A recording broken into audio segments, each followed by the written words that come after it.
Coming at you from Verge headquarters in Indianapolis, I'm Matt Hunkler with Powderkeg.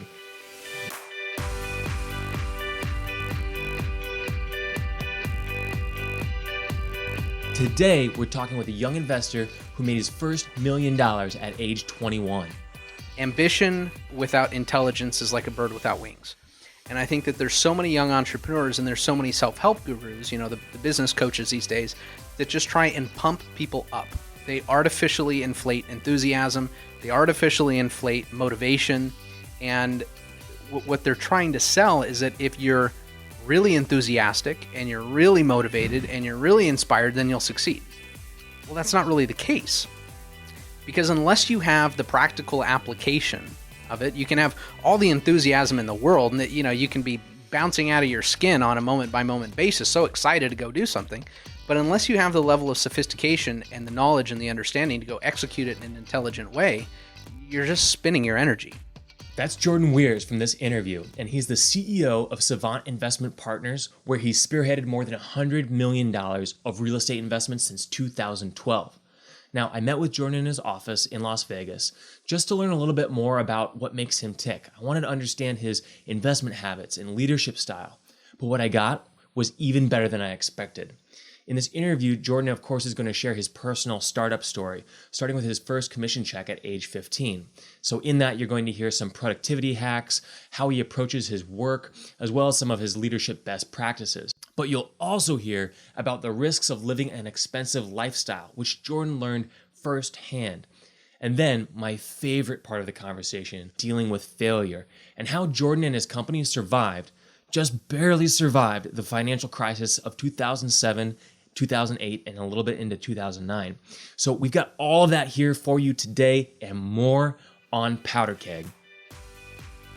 So I know you're looking for even more ways to get more Powderkeg into your ear holes. So here's a couple of ideas how you might listen to Powderkeg on your commute, at the gym, and anytime you need a quick hit of inspiration. I've got 3 words for you. Subscribe on iTunes. Find us by searching for Powderkeg. That's all one word, Powderkeg. Or you can just go to powderkeg.co/iTunes. You can download or stream any of our conversations with people like Christian Anderson, who's a partner at High Alpha. He has launched 8 funded startups in its first year of operation and has an amazing story to share with you. But you've also got awesome interviews like the one we did with Cole Hatter, who is a master connector. He's also an author, investor, speaker, and founder who really pursued entrepreneurship out of desperation. And his story is just incredible. So I hope you listen to that episode. That's episode 3. This episode of Powderkeg is brought to you by our good friends at Developer Town. Now, what's Developer Town, you say? Well, let's let one of the partners from Developer Town, who also happens to be a senior designer, Darren Shapurji, tell you a little bit about it. Developer Town is a software studio that helps business leaders turn great ideas into digital products that have traction. And that's key as well, that have traction, right? We're not just making products and throwing them out there and hope they win, right? The way we do that with large companies is that we take our knowledge of working with hundreds and hundreds of entrepreneurs over the past 4 or 5 years here at Developer Town, and then the knowledge that our managing partners have over their 20, 30 years of experience. We take that knowledge and we work with these large companies to sometimes basically restructure and rework the way they build products internally and give them better tool sets and ideology on how they should build a product. So sometimes we're not actually even the ones doing it, we're just advising them. Sometimes we are, and we have those capabilities. How to create almost an internal team within their company that moves and acts like a startup in today's 21st century does on its own. So almost like a small bubbled company within a company as well. I know it sounds almost too good to be true, but Developer Town is serious about providing the tools that companies and entrepreneurs need in order to build their digital products. They're going to do everything from validation in the product strategy through customer research, but they're also going to do things like rapid prototyping, testing, and developing quickly and getting that product out into the customer's hands so that you're going to get real feedback and you aren't going to be just chasing some idea, but you're going to be chasing real revenue and real traction. So check out developertown.com/powderkeg, and that's developertown.com/powderkeg for more information. Developer Town. Start something. As I mentioned before, I'm joined today by Jordan Wirsz, CEO of Savant Investment Partners, where he's managed more than $100 million of real estate investments. Now, Wirsz is a nationally recognized real estate expert who's been recognized by members of the U.S. Senate, U.S. Congress, the Nevada state government, and has even been featured on numerous television networks like CNBC, NBC, and Fox News. He's been a real estate investor and investment manager in many areas across the United States, and that includes commercial and residential assets, development and office projects, and even industrial properties. Wirsz was awarded the prestigious Young Entrepreneur of the Year award by the Small Business Administration in 2007. He's also an accomplished author, because why not? If you're doing all this other stuff, you may as well write some books too. He wrote the book Maverick Millionaire and Become Incredible, both of which are available on Amazon and everywhere that books are sold. But today, we're going to go a little bit off script and go deep on business philosophy. But without further ado, here's serial entrepreneur and investor Jordan Wirsz. Jordan, it's really awesome to be with you here in Las Vegas. Obviously, this is one of the top cities for commercial real estate, if not maybe the top city for commercial real estate. And your experience as an entrepreneur has taken you all over the world. It has helped you ramp up businesses. You've also experienced the heartache of the crash in 2007, but you made your first million before age 21. So I'd love to start the conversation with your first entrepreneurial venture, which I believe was at age 10. Is that right? That's right. That's right. What was that first venture? Well, it started with my passion for aviation. As you can see on my wall up here, I'm a former air show pilot and a commercially rated pilot, and so I've always had a passion for aviation. And when I was a kid, I really wanted a remote controlled airplane, and I saved up my money and doing lawns and taking care of neighbors and whatnot. Saved up my money and bought about $125 glider, remote control glider. And I got this thing home and I realized how fragile it was. Those are the days where it was balsa wood and that real light covering. No drones at that point. No drones, yeah, and difficult to fly. And at 10 years old, I was thinking, gosh, I'm gonna waste $125, which was all the money in the world to me at the time. So what I did was I decided, okay, instead of trying to fly this thing and crashing it, I'm going to put it up for sale. And so I put it up on the internet and was asking the same $125. It was on a local free classified ad. And a guy emailed me and said, listen, I don't have $125, but I have a remote control airplane. Well, light bulbs go off in my head and I say, well, I know that's worth more than the glider. So I traded up and I put that up for sale for a couple $100. And before I know it, a guy, called me up and said, listen, I don't have $200, but I have a remote control helicopter. And again, another light bulb, right? And so I built this thing up from, about 10 to going on 11 years old, into the point where at 12 and 13, I had boats and jet skis and motorcycles and, all kinds of stuff that I was just trading and buying and selling and that kind of stuff, just off the recycler free classified ads in Southern California. That's incredible. So the decision to do something like that at age 10, usually there has to be some sort of impetus or something that drives someone to take that sort of action, because there's a lot of other things, a lot of different kinds of candy you could have spent that on, potential girlfriends that you could have bought jewelry for. Not that would have been necessarily a bad use of your money at the time, but fast forward now to you're now in your 30s. Clearly, investing in yourself early on has been very helpful for where you are now and the lifestyle you've been able to create for yourself and others that have worked with you. So talk to me a little bit about what was your home life at that time? What drove you to take that action in a very focused way? And then what drove you to continue to level up? Well, I'll start by answering the question in two parts. One is, what drove me and what made aviation or toys or whatever it was important to me at that age is, passion. I grew up watching Top Gun, thinking that was the coolest movie in the world. Yeah. And, I knew that my taste for toys was really, really expensive in life. I always had a passion for airplanes and motorcycles and cars and, things like that. And I knew from a very early age that you don't get those things unless you have money, right? But I think, if we back up from 10 years old, to when I was about 6 or 7. I didn't have any unique challenges different than what many kids do today, but it certainly wasn't an ideal childhood. And my mother left me at home alone a lot. And, even at 6 and 7 years old, 8 years old. So what I ended up doing was, I spent much of my day at home because I was in home study. Yeah. And so I watched, television most of the time and just was bored out of my mind. My mom worked 12-hour shifts at the hospital. Yeah. And she owned a small business on the side as well. So that pretty much took up all of her time. Sure. Well, I'm sure she was up late one night and watched one of the infomercials that Tony Robbins had and picked up Personal Power, the audio set. Sure. The original one. The original one. Probably on cassette. It was on cassette, Awesome. actually. So, I was tired of watching TV and I Love Lucy and Andy Griffith show reruns, So what I did was one day I saw this box that had come to the house and it sat on the kitchen counter for about 2 months. And I decided, okay, I'm going to open this thing up. And I open it up and it's Tony Robbins tapes. Well, we had a little cassette recorder and I just took one out and put it in and just started listening to it. And I didn't have, I had a dad in my life, but it wasn't a full-time, type thing. Mm-hmm. So, I listened to Tony Robbins and he has that deep voice, that very masculine persona. And, I didn't really understand everything that he was saying. Obviously you can't at 6, 7, 8 years old, right? But I understood just enough and I became enamored with his voice and with his persona.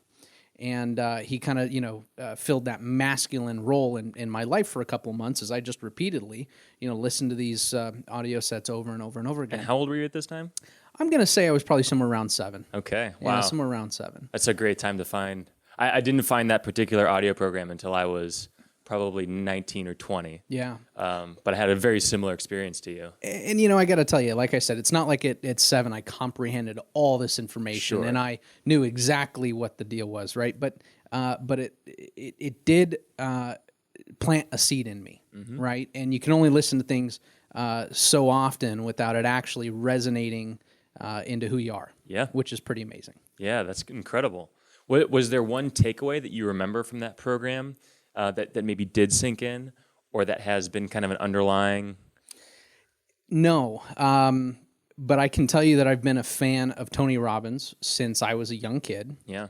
Very, very young kid. And I began reading his books, Awaken the Giant Within when it came out. And, sure. And, as young as I could have been at the time, I was picking up as much as I could. Yep. And it fed me. It fed me spiritually. It fed me intellectually. And I do credit a lot of that for, and home study as well, for making me mature earlier in life, right? It gave me an adult view of the world, not a, typical kid, view of the world. Yeah, absolutely. So you're trading up motorcycles, jet skis, and probably enjoying every moment of that process, right? Because you're leveling up at every chance. Absolutely. I'm guessing that you got a little bit addicted to that sort of growth mindset. While you're doing that, was there a particular breakthrough moment for you? Was there a moment when you went from, you yourself being the one calling into these classified ads or placing the classified ads to buy and sell these pieces of equipment to where it really turned into more of a business that had a life of an energy of its own? It did. Within 4, 5, 6 months of starting this whole process, from the remote control glider to the airplane to the helicopter, it did take on that role in my life as a business. It was no longer, what I wanted to play with, right? It was, well, can I make money doing this? Yeah. And that evolution happened very, very, very quickly. Probably the turning point in my life, the lessons that I learned very early on, was when I was 14. I was on the internet and I was looking around for just information on helicopters and airplanes, obviously my passion. So I stumbled across a rotorcraft news group, a helicopter news group. And I saw a classified ad from a guy who said, do you want to buy my home-built helicopter? And here's the specifications and whatnot. And it really intrigued me. I mean, the idea of a home-built helicopter, right? I mean, sure. Every 14-year-old has this in his imagination. I'm going to keep it in my garage, and I'm going to fly it around the canyon around my house, and it's just this awesome dream that every kid ought to have. So what happened was I called him up, and I said, hey, listen, can you tell me more about the helicopter? And, I quizzed him on it for a few minutes, and we got down to price. And I said, well, what are you asking for it? He said, well, I'm asking $55,000. And I said, well, thanks for your time, but I'm 14 years old. I don't have $55,000 to spend yet. So he was nice enough. He was impressed. He said, wow, I'm really impressed with the questions that you answered and your level of intelligence. He said, listen, I really need to sell this thing. So if you would find me a buyer for it, I'll be happy to pay you $2,500. Well, again, $2,500 being all the money in the world to a 14-year-old kid. And, at that time I could, double my net worth, right? Yeah, absolutely. So I took him up on it. And whatever possessed this guy to create a contract that my mom had to sign because I wasn't 18. And he printed out flyers with my phone number on it. And did you know to create a contract at age 14? Didn't have a clue. Yeah. Didn't have a clue. So this guy almost took on a mentor role for you. In many ways he did. That's great. In many ways he did. And, I went and posted that helicopter for sale on every free classified website that I could find. Had my mom take me around to all the local airports in Southern California. And we put up the flyers on the little pin boards. And I ended up selling the helicopter probably 3 or 4 months after that. I was just turning 15 years old. And I got my first big paycheck at $2,500. That's awesome. How did that feel? Do you remember? Felt great. Yeah. Felt great. So the evolution was that, I didn't want to buy toys, right? I wanted to invest it. I wanted to be wealthy. Yeah. And I ended up investing it in unleaded gas options in the commodities markets. Mm-hmm. And within months, I had lost all but about $6.28 of it. It's some expensive tuition at that age. Yep. It was pretty interesting. I think it was $6.32 was the check I got back. Well, talk to me about how you were feeling at that moment. What was the self-talk going through your head? It was interesting because at 14, 15 years old, when you think about investing, right, you're so optimistic. You're overly optimistic. In fact, most young people are unrealistically optimistic with investments. And I really did think that I was going to take this $2,500 and turn it into $50,000, which would turn into $500,000, which would turn into $1 million, over time. And I didn't really have a good understanding of the risk. Yep. And, losing that money was a kick in the gut. But at the same time, it was very important for me to learn early on in life, especially taking on the role as an investor and an investment manager in years to come, that investments aren't sure things, that, there are a lot of risks. And even though it was a kick in the gut, it got me steered back into, I said, well, okay, maybe this commodity trading thing is not my deal. I'm going to go back into aircraft sales. If I did it once, I can do it again, right? Yep. And that's when I opened up my company, Extreme Aviation. Okay, and at what age was that? At 15? That was at 15. Okay, so you were able to take the psychological hit of losing that $2,500 and somehow parlay that into going out again and going right back out there onto the field. Many people might go onto the field and get hit, and they might get knocked down and sidelined for years or maybe even forever, right? When someone doesn't fully understand the risk and they get punched in the gut or hit from the side or whatever metaphor you want to use. What do you think it is that drove you to get back out there on the field and get back in the game? Passion. Okay. Passion. It was, at that point, it's kind of like having your first candy bar. Yeah. Right? Where you kind of go, oh man, this tastes so great. Like I could eat these all day long. Right. And that taste of that money. Now, it was, like I said, a kick in the gut. It was, depressing to say the least, to lose your life savings or a good portion of your life savings at that age. That was terrible. Yeah. But the idea that if I did it once, I could do it again. Sure. And I love airplanes and I love helicopters, and I thought, well, I'll go do something I really, really enjoy. Like I said, I was home studied the majority of that time. And so it gave me the time during the day to be able to focus on that as well. What I think is really important for every entrepreneur and every business person to understand is that life is going to be full of those times, right? There's going to be periods of time in your life where everything goes great and goes well, and there's going to be periods of time when you get kicked in the gut, financially, emotionally. There's a whole host of life experiences that people go through, and so there's never this steady climb to the top, right? I think on Facebook I saw a drawing that someone did, and it circulated itself around the internet pretty fast. And it's, what people think is the line to success, which is a straight line, and then what it really looks like. Yep. And it's just a bunch of scribble, right? And, I've seen that one. And that's really what life is about, Yeah. is you get kicked in the gut, and you do get pushed back. And perseverance as a principle is used way too often in a cliche way. You get people who have no idea what the term means or what it means to live it, but they're using it every day and they're preaching it to young entrepreneurs. Perseverance is the ability to understand that you are going to get kicked in the gut and pushed down and fall down on a very regular basis. Yep. And perseverance is the ability to get back up and say, I knew that was going to happen. It's fine. I'm moving on. I'm going to keep going. Yeah. And that has paid huge dividends to me in life. Well, and obviously sitting here now in your office, you've done $1 billion in transactions, over 400 properties now with your current company, Savant. But obviously there was a huge down point in the market after you made your first million at age 21. Was that hit, that sort of kick in the gut, how did that feel different than the kick in the gut when you lost that $2,500 investment? Way worse. Yeah. Way worse. I bet. The amount of money that I lost was astronomically more. Yeah. Percentage-wise of my net worth was probably, a lot more. But I was blessed because I really fought my way through the downturn. Now, the other side of it is, I was responsible for managing a real estate portfolio at the time that was about $150 million. And I had a lot of investors, a lot of mom and pops, and I took that responsibility very, very seriously. And when I was watching the world crumble around me, it wasn't, that I no longer could afford the Lamborghini and the Bentley and the private jet and all that kind of stuff. It was the heavy burden of having other investors' money invested in deals that you did, and in the real estate market, there's no sell button. You can't get out. Right. There's no liquidity when there's no buyers. You're going down with the ship if the ship's going down. Yeah, and that was difficult to watch. That was very, very difficult to watch. And God bless their souls. I still have a lot of those original investors that still invest with me today.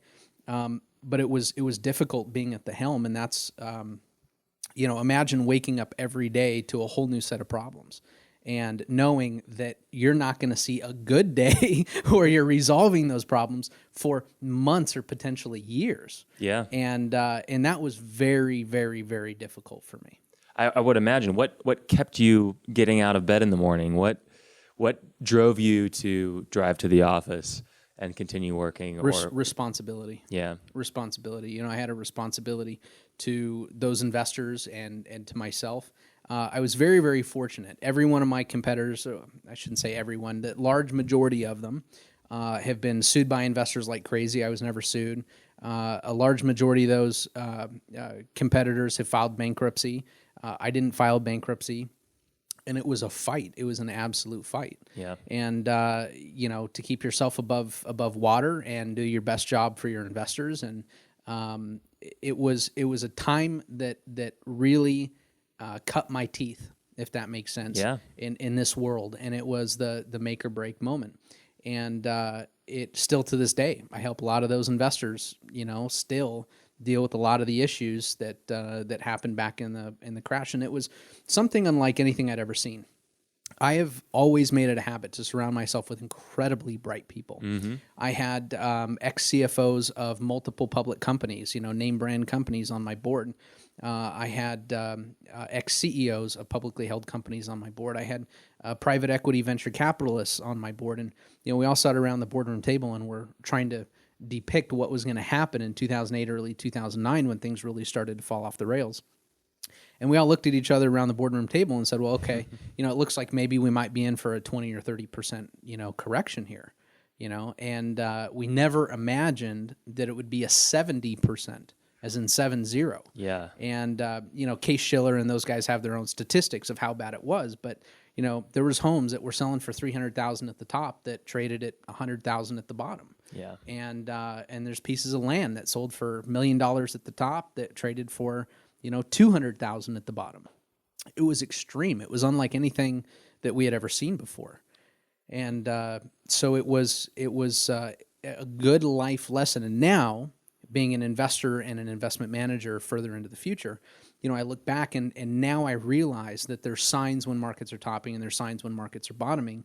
And when things are good, you just want to believe that they're going to continue to be good. And you want to believe how smart you are and how well positioned you are, and that it's all your fault and your abilities and talents that have created this massive amount of success. Well, you have to realize that markets, fluctuate and go up and down. And the real wisdom now is learning what makes them top and what makes them bottom.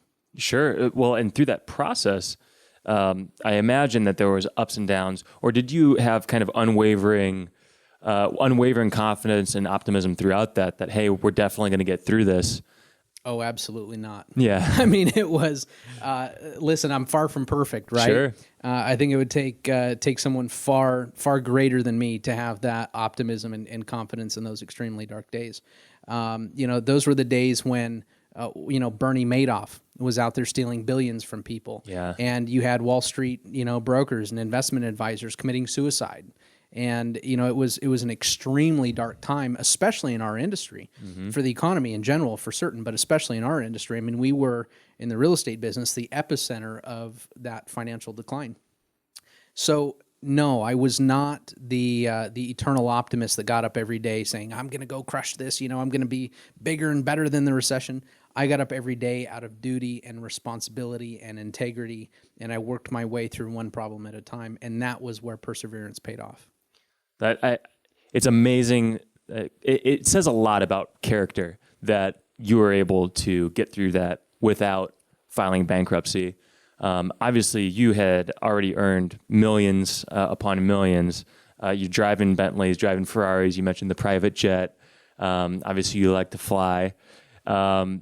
Do you think that earning that money at an early age created more risk for you or less risk going into that downturn? Oh, more risk for sure. Mm-hmm. More risk. It's funny because a lot of the self-proclaimed entrepreneur gurus or business gurus, they show you the picture of their Rolls Royce or their Bentley, and they show you the picture of their high rise, and they post pictures on Facebook of all their vacations and the high flying life that they lead. Right. And I really, at a young age, I thought that's what success was. Right, I really did. And so the better I did, I increased my lifestyle in order to prove to myself and prove to the rest of the world that that's what financial success was. Yeah. And I really consciously I understood that wasn't really accurate, right? But deep down I wasn't convicted of it, and so I followed along in suit. Right, I'd have a $500,000 a month and I'd go buy a Bentley. And when I was able, I bought a $1.75 million airplane, and I lived in a $1.5 million home, and I just constantly upgraded my lifestyle along with my success, and it was a terrible mistake. And so, having gone through that now, the first time, now I understand the real goal, and I've been in the in the investment business for the last 13 going on 14 years, and the last half of it, which has been post-crash, has been all about balance sheet, right? And it's about understanding the reality that these people who drive the Bentleys and the Lamborghinis and the Ferraris and have the jets, the large majority of them simply don't have the net worth to support that kind of lifestyle. And they're counting on the income. And if their income stream stopped tomorrow, they might be a matter of weeks or months, perhaps a few quarters away from bankruptcy themselves. Yeah. And so, now there's a tremendous amount of freedom as I've learned through the difficult times and learned from our investors that it's all about building your balance sheet. That's how, these guys, I've got a lot of ordinary investors, guys that walk in blue jeans and T-shirts and drive Ford pickup trucks, pretty much exactly who I am today. Yeah. That are all multi-millionaires. Some of them were 10, 20, $30 million. And they're not ostentatious. They're not bougie. They're not drinking Cristal in their multi-million-dollar mansion. Yeah. It's not about the physical items. It's about the freedom that wealth creates, and it's about growing it. It almost becomes a game of Monopoly, right? And it's about them being able to spend the time doing what they want to do and wake up every day knowing that they're not beholden to anything or anybody. Well, I definitely want to get back to that because I think that's an entirely different level up sort of mindset. I think that one of the things that you mentioned here, it just makes me think back to something that another entrepreneur said to me, that a lot of entrepreneurs have their ego tied up in all of those external factors, right? The Bentley, the Ferrari, the whatever car or house or vacation home. Yep. And you clearly have learned throughout your entrepreneurial journey to tie your ego to other things. And obviously the balance sheet isn't the only thing. I know that you're a person that is passionate about making a difference, building a life that matters, building a life of freedom. But I think that first mindset of shifting from acquiring things in terms of things and experiences versus acquiring assets on a balance sheet that are actually going to help develop more wealth. Talk to me, or maybe even talk to the listeners here, because we have a lot of young entrepreneurs or first-time entrepreneurs who are just now hitting that $100,000 or six-figure, maybe even mid to high six-figure income, or maybe they're even making less than six figures, but they've taken on millions in investment and they're in it, for the long haul and growing value in their business. What is something that an entrepreneur can start doing today, or what is one way they can start thinking today that's going to build them for a sound financial future and a sound, really, base of life? Yeah. Well, let me say this. The first thing that they have to understand is that you have to become an investor in principle, right? And when I say that you have to be an investor in principle, it doesn't mean that you have to have $1 million to go invest today. It means that you understand that a big part of your income ought to be held back. And what most people do is, as their income increases, so does their lifestyle, right? And I've made that same mistake. So it's about not increasing your lifestyle when your income increases and putting a little bit of that money away. And let me tell you the progression that happens is, first and foremost, you start with saving $100 a month or $200 a month, which I started doing at 17, 18 years old. And then all of a sudden you're able to save $1,000 a month. And it's like, holy cow, you got 10 grand in the bank, after 7, 8, 9, 10 months. And you just think, I'm a genius. Like, this is awesome. I feel so secure. And, that'll turn into 20 and 30, and then 30 turns into 60 and 70, and then 70 turns into 150, and you're like, wow, I'm doing really well. And then 150 turns into 250, and 250 into 500, and, it keeps going. And as time goes, your number gets bigger, and it's exponential. Most people just don't care to save $100 or $200 or $1,000 because they don't think it matters in their life. It's too small. It's too insignificant in their view to make them a millionaire. Well, I can tell you that, not without exception, there might be a couple of exceptions, but the majority of investors that I've dealt with for the last 14 years of my life started there. There is the young entrepreneurs that seek to be the Richard Bransons or the Donald Trumps or and they want the big hits. They want the big dollars. I'm not working on what's going to make me $100,000. I'm working on what's going to make me $1 million or 10 million or 100 million or $1 billion. And they have these very grandiose ideas, but what you have to realize is that the statistics say that that's a very rare thing to happen. Yep. Right? The Mark Zuckerbergs of the world, the Donald Trumps of the world, those guys are one in hundreds of millions. And so what it comes down to is you can either choose the path that's extremely risky, right, and chase the elephants, which have a statistic probability of not working, or you can do what you do really, really well and put one brick on top of the other every single day for many years at a time and end up worth $20, $30 million by the time you're 50 and 60 and ready to retire, and the rest of your life is done. Yeah. Right? And you don't need the private jet, and you don't need the $20 million house on the hillside in Laguna Beach. You need security, and Sure. that's what that offers you. So to the young entrepreneurs and the young, I'll call them the wealth generation, the people who want to create wealth, it's not just about income. Income is not wealth. It's about your balance sheet. It's about your net worth. And that is where the rest of your life and your future and your stability and your freedom comes from. Well, and I think that's really great perspective, because it kind of gets back to this thing that I've learned is very consistent, not only in your life, but in most successful entrepreneurs' lives, and that is discipline. Being disciplined to do the work every day, day in and day out.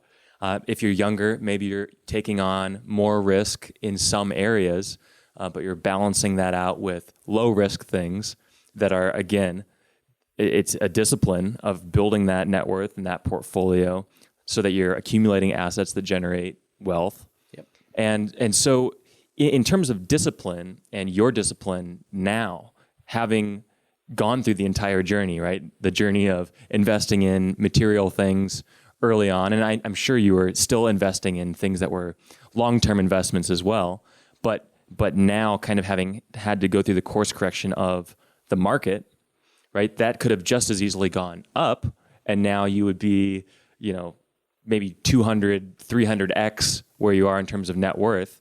But that's why when you talk to any entrepreneur, they always say it's a lot of discipline, hard work, focus, and a ton of luck. Yep. Right. So you want to set yourself up to be there when luck strikes, but also be prepared when it doesn't. Talk to me about your discipline. What have been some of the habits on a day-to-day basis that have built this discipline for you and helped you maintain the discipline? Well, I think first and foremost, you make a really good point that you have to be there when lightning strikes, right? I make it a practice to be in the office 5 days a week, if not more, that I'm responsive, that I engage with people, my peers, my mentors, my underlings, everyone. I give everyone a certain amount of time, right? Yeah. Because I know that buried somewhere in every relationship is an opportunity. What does responsive mean to you? What is your personal standard? My standard is that if I have an email in my inbox, it needs to get out the same day. Okay. Right? I believe that so many more people could be so much more successful if they interacted quickly and respectfully and promptly to their customers, their clients, their partners. That hits home for me 100% because I feel so busy and overwhelmed by my inbox sometimes.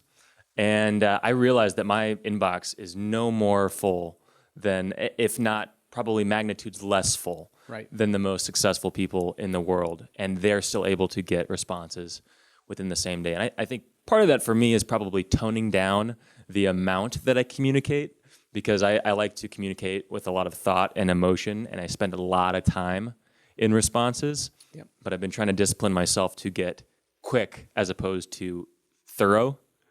A lot of people make, and I'm not going to call it a mistake. I'm going to say it's a style preference, right? Yeah. I make it a point that even if my response is, hey, that works or this doesn't work, let's touch base tomorrow, then an email goes out.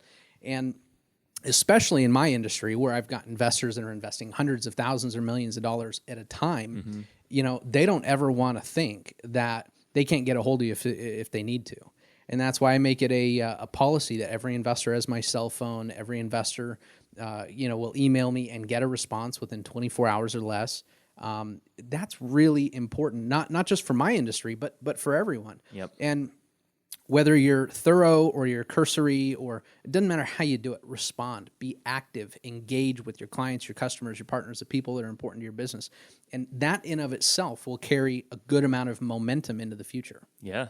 That's great. What are some of the other habits that you've stacked on top of that?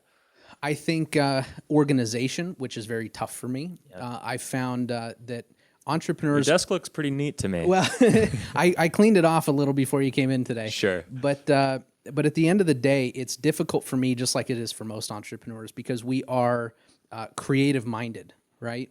And it's difficult for us to be organized to get things done. And so I've created this really simple way of myself keeping on top of things. In fact, if you look, I got 8 screens in front of me. Yeah. And on one of my screens... Do you have enough? Do you need me to get you a couple more? 10 might be good. Yeah. But on 8 computer screens, I keep track of everything that I need, and it makes me very, very efficient. One of these things is my action items, which is the things that I have going on here in life. So, if you look down, I've got, various properties and projects and construction going on, and something that I need to do or the next phase for each and everything, so that in my breaks and my lulls during the day, I can look at this and say, okay, what do I need to be doing now? Yeah. And so it's finding a way to always be productive. And I'm not perfect. I check Facebook during the day and stuff like that, right? That's everybody's a little bit different that way, and I could probably be more disciplined. But I found my groove, and I found a way for a disorganized guy like me to be organized. Yeah. The other, and I noticed too that you're not using some fancy piece of software. You're not using the newest, latest. Mobile optimized, blah, blah, blah. Yep. It is an Excel spreadsheet. That's right. And so I think that that's important to call out because I think a lot of times people get caught up in the tools and trying a free trial of this out and then switching to this thing. And, well, now I'm using Basecamp, so everything's going to change. Yep. It's really about the practice, right? It is about the practice. It's not about the technology. It's not about the idea. It's about action. Mm-hmm. Simple action. And like I said, everybody's different. I'm not going to critique somebody for using Basecamp. If that works for you, then use it. But what I think happens to a lot of entrepreneurs is that, and business people in general, is that they try and systemize their creativity and how they're creative and how they do really well at what they do. I'm a deal guy. Yeah. I can underwrite a $10 million deal in about 10 minutes, and I can know whether it's something I want to pursue or I don't want to pursue. And there's no amount of organization or checklists or software that I can, spend gobs of time, hours, inputting stuff to just come up with the same result. I know that I can do it very, very quickly. And so I don't overcomplicate my life by trying to systemize my life and my business. I do what's necessary for my team and myself to be productive and no more. That is a huge, huge nugget that I think I know I will be implementing more and more. But an insight just in the last 2-3 years that for my own self and our own business at Verge has made huge, huge strides in our productivity and in terms of serving our members and serving our sponsors has made a huge difference. Just focusing on systematizing every piece of the process. You talk about taking action, and I know that you believe in taking action, but you also believe in taking strategic action. Intelligent action. Yeah, absolutely. Can you talk to me about some of the discipline or habits around the intelligence that you develop? I'll talk to you about the philosophy. Yeah, okay. And here's, I'm going to knock on a few of these, young up and coming Jim Rohns or young up and coming Tony Robbins and the guys on Facebook and Twitter and it's all the motivational, all the rah. And there's do you think all of that's helpful or hurtful to young entrepreneurs? It has its place, but I think it's become more hurtful than it has helpful. I agree. And the reason why is I think that most people, especially young entrepreneurs who don't have a lot of, they don't have years or decades in experience. I've been an entrepreneur since I was 10. So I've got now 22 going on 23 years behind me as an entrepreneur, and I've learned a lot, and I've taken a lot of lessons during that period of time. And I've translated those lessons into experience, into wisdom, and into knowledge, and I use that every day. And I try and translate it into sophistication. Yeah. Right, is I think the most simple word to use. And I think it was Jim Rohn, I may be wrong, said that ambition without intelligence is like a bird without wings. And I think that there's so many young entrepreneurs and there's so many self-help gurus, the business coaches these days, that just try and pump people up. They artificially inflate enthusiasm. They artificially inflate motivation. And what they're trying to sell is that if you're really enthusiastic and you're really motivated and you're really inspired, then you'll succeed. Well, that's not really the case. Because unless you have the practical application of it, you can have all the enthusiasm in the world and that, you can be bouncing out of your skin on a moment by moment basis, so excited to go do something. But unless you have the level of sophistication and the knowledge and the understanding to go execute it in an intelligent way, you're just spinning your energy. Yep. And so I see a lot of young entrepreneurs get really, really hyped up and not making practical steps forward in their business and their life and their career and their finances and their balance sheet and their net worth because they're tied up with the enthusiasm. They think that the next moment or within the next day or the next week or the next month, they're going to get a grain of wisdom that is going to turn them into a millionaire. And that's just not how it works. It's wisdom, it's knowledge, and that takes time and experience, and it takes falling down and getting back up. And unless you're waiting for lightning to strike and win the lottery, the practical application to success in business takes both ambition and dedication and focus, but it also takes knowledge and wisdom, and that's built over time. So I love that. I love that you say it takes knowledge and wisdom. And I know that you're a big believer that a lot of the most valuable insights can be found in books. There are a lot of people that think that reading a lot of books is the important thing. Is that something that you believe success is almost correlated to the number of books you read? No. Or do you think it's more important to find the right books? No, it's important to find the right books. Yeah. And it's important to find the quality. Why is that? And again, my philosophy varies from other people. So what's right for me is not right for everybody. I find that it's more important to grab gems, to always be learning, to always be growing, to always be getting educated and building your knowledge and building your wisdom base. And I think there's a lot of great books that do it. John Maxwell, and he's got some great leadership books and lots of good material out there, my own books included. Yeah. But sitting down and reading a book is not going to make you wealthy.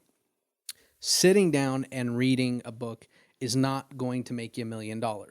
What's gonna make you a millionaire is taking action based on the information that you have and continuing to grow your practical experience and knowledge. And what it's, I think, hard for a lot of people to understand is that the only thing that comes out of books, right, is superficial knowledge that you have the opportunity to make practical knowledge that you can, you can put into practice.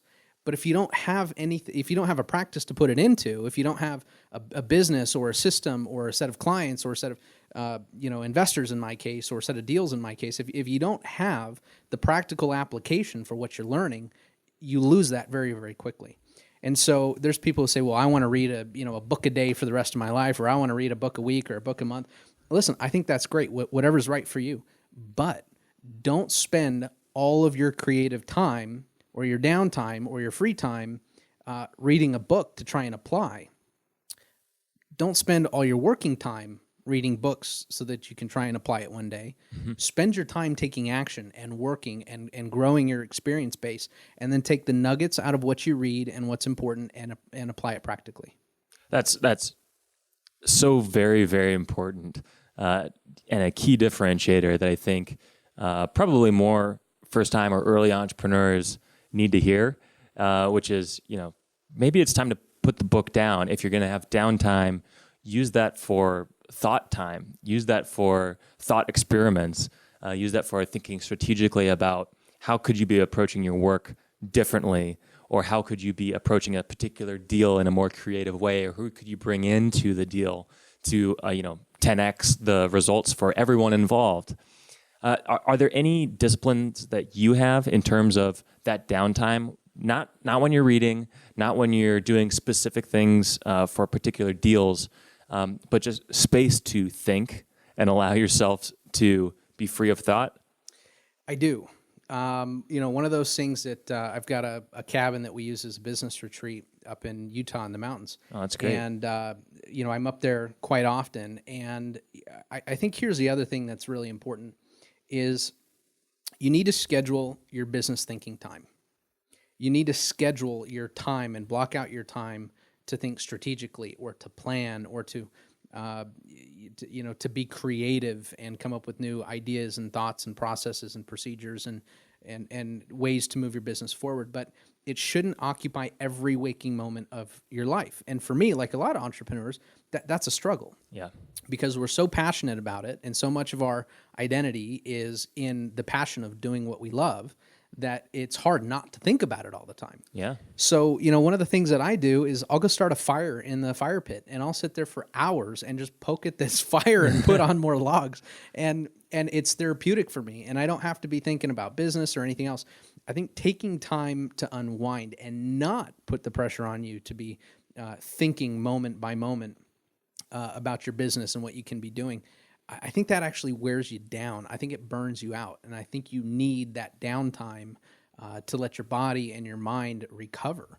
One of the things that I like to do, and it goes against a lot of common practical principles, is I love watching TV at night with those mindless programs. Not keeping up with the Kardashians and that kind of garbage, but I do watch enough TV for half an hour to let my mind unwind and detach from the goings on in the day. What shows are your guilty pleasures right now? Family Guy. Family Guy, nice. Family Guy. Yeah, it's good to laugh. Stupid humor, right? And it's not overly complicated. Your mind doesn't have to think about it, and it just winds me down. And I think that's okay. Again, it's different for everybody. There's some people who have the discipline and say absolutely no TV whatsoever. It's a waste of time. To his and her own, Yeah. And God bless them, whatever works for them. But for me, I know that I have to have some time for my mind to unwind. And if I don't do that, I begin getting burnt out very, very quickly. Yeah, well, and you said that word, burnout, in terms of energy. You also talked about the campfire, of course. But that term burnout, a lot of times the word I hear entrepreneurs or investors say is hit the wall. I finally hit the wall, and they almost have to do a reset. Have you ever had a moment where you've hit the wall or come close to hitting the wall? Absolutely. Yeah, What did that feel like when you were close to that? Was that early in the career? Well, it happens periodically. Yeah. I mean, even just to happens. this day, Yeah. even to this day, it just happens. There are weeks where on Thursday afternoon, I am just done. Put a fork in me. It's, the mental energy and the stress of what I've had to deal with that week was just, frankly, too much. Yeah. And you persevere and you work through it. And you work through the time because of your obligations and your promises to people, and you keep your integrity and stay, in that mode of perseverance. But there's also times when you say, look, it's Thursday afternoon. This is why I do what I do, so that I can take off Thursday afternoon and show back up on Monday. Yeah. And take some time for your body and your mind and your emotions and your whole system to just recharge a little bit and get out of a familiar environment. One of the things that's difficult for me is, even though I've got a beautiful office, is I am not creative here. Yeah. It's claustrophobic for me, and this is my life. This is where I live, right? I've got a phone, a computer, I get text messages and emails, and this is my life in this office. I don't get to go work outside and enjoy the beautiful weather here in Las Vegas. So it's important for me to get out of my familiar zone as well to recharge. Yeah. Because you can get stuck in that familiar environment and it becomes monotonous. And that's important. That whenever something becomes monotonous, your creativity is done. You're just going through the motions. Yeah. And so once a quarter I take our staff and we go off site and we do our little retreats and strategic planning and talking and thinking. And we always do it off site. And the reason why we do that is we don't want it to be familiar. We don't want the phone to ring and have us to answer the phone, or we don't want to have emails and computers and printers and faxes and all that kind of stuff within easy reach. It's a time for us to recharge and get out of the familiar so it's not monotonous. Yeah, that's great. And it sounds like even though it is creative, going back to what you said earlier, it's scheduled creativity to make sure that you're making time for it, saving time for it. But then also, I've experienced this myself and still do to this day, that it's very easy to find yourself, spending time with family, but in the back of your brain, you're thinking about some business opportunity or some particular issue that you're working your way through. And I think that's so important and probably helps balance some of that out by having the scheduled time to think about problems or think about new opportunities, or, as you said, to just not think. Yeah, absolutely. And, even though we say this is my downtime and this is my away time and this is my, relaxing time, there's no switch that you can turn off. Right. You're always going to be thinking about business and pondering business and thinking about ideas and clients and good things and bad things and problems and challenges and goals. And there's no switch to turn off. And so keeping that in mind, it is still important to do your best to distract yourself from not having to focus on those things. Yeah. I've been professionally coached or in a coaching program myself since I was in my early 20s. Mm-hmm. And I've always had an external coach that I talk to, even if it's not a hired coach, it's someone, an accountability buddy, for lack of a better term. Yeah. And so one of the things that we do is we try and hold each other accountable to leaving our phones at home or turning our phones off so it's there if we need it, but having some time to detach from technology, to not feeling like every moment has to be productive and we need to be on the computer at every second. And, when we get to the airport before our flight, we need to be working. And when we're in the air, we need to be working. And when we land, we need to go straight to our meeting. And we deal with that stuff so much on a day-to-day basis anyway. We have to have some time to detach ourselves from the technology that we've become so beholden to. Yeah.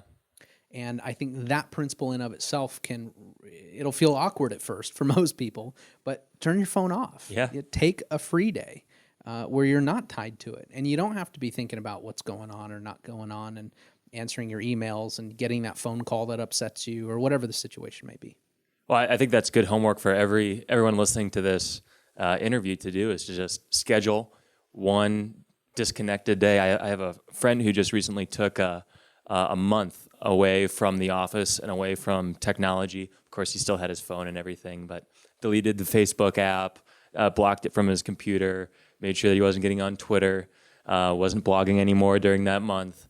And it's amazing just the level of conversation we've had since he took that. You don't have to take an entire month. Like you said, I think just taking one day would be some great homework for any listener to take. And I think another great piece of homework, if you are someone that reads books, and hopefully if you're listening to this, you are, Jordan, you have so much knowledge, and you've written a couple of books, Maverick Millionaire, Becoming Incredible. Can you talk a little bit about what makes those books different from other business books? Absolutely. Well, the book Maverick Millionaire was my first book that I published in 2007. Mm-hmm. The title wasn't mine; that was my publisher's. But it really talks about the practical, not the specifics of my industry, but it talks about how I became successful and how I became wealthy at an early age, finding the right mentors, hanging around the right people, dressing for success. All the little nuances that most people don't really think about. And it just addresses the little things, all the little principles that I've used up until that point in order to build my wealth and build at that time, my empire. And so out of that, that's a great book for young up-and-coming entrepreneurs. Out of that, I came up with Become Incredible, which I published in 2010. And Become Incredible is about people with stories in their life. And it's about having that story of defeat, having that story of I can't, and what it takes to get yourself through that. And I was really writing that book, not only as a successful guy at an early age in life, but I was also going through it myself. Yeah.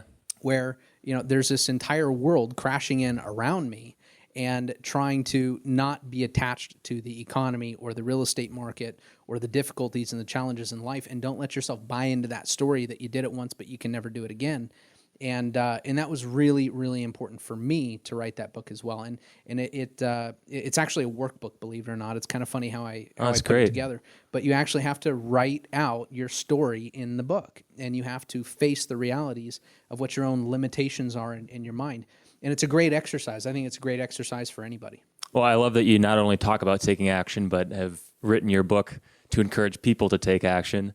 If people want to take action and look you up online, how can they find you? Are you on Twitter? And I'm on Twitter. Website you want to point them to? I'm on Twitter. I'm on Facebook. I encourage everybody, especially the young up-and-coming that want to build a balance sheet and want to build wealth, to check out my company at savantinvestments.com.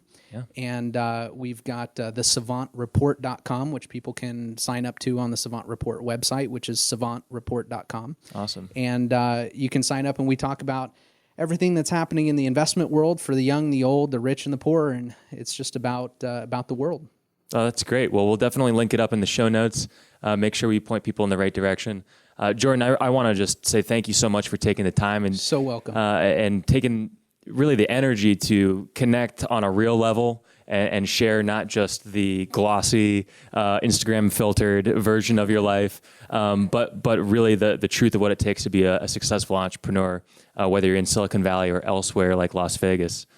Well, I'm happy to do it, and I appreciate you taking the time as well. I've got a passion for helping people succeed in life. It's a place that I get joy from each and every day, and it's never an easy job for anybody to go from start to wealth and start to happiness. But if I can make an impact, I'm thrilled to do it.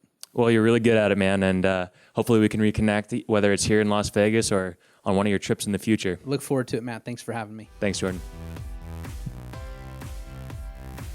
Whoa, so much goodness in that interview, and I've already begun to implement it into my day-to-day routine here at the office. Now, I hope that you enjoyed this interview as much as I did. I would love it if you would give Jordan a shout on Twitter. Just hit him up at Jordan Wirsz. That's at Jordan WIRSZ on Twitter. You can find him on his personal website, jordanwirsz.com, and then of course his business website, savantinvestments.com. I want to give a huge shout out one more time to our sponsors at Developer Town. And then of course you can find all of these show notes at powderkeg.co. Even the transcripts that you can download, they're PDFs so you can take them with you and read them later. And then of course you can find our other episodes with great business leaders and investors all over the country, all over the world. If you have feedback for me, hit me up on Twitter. I'm just at Hunkler. That's HUNCKLER. And until then, I will see you in the next episode.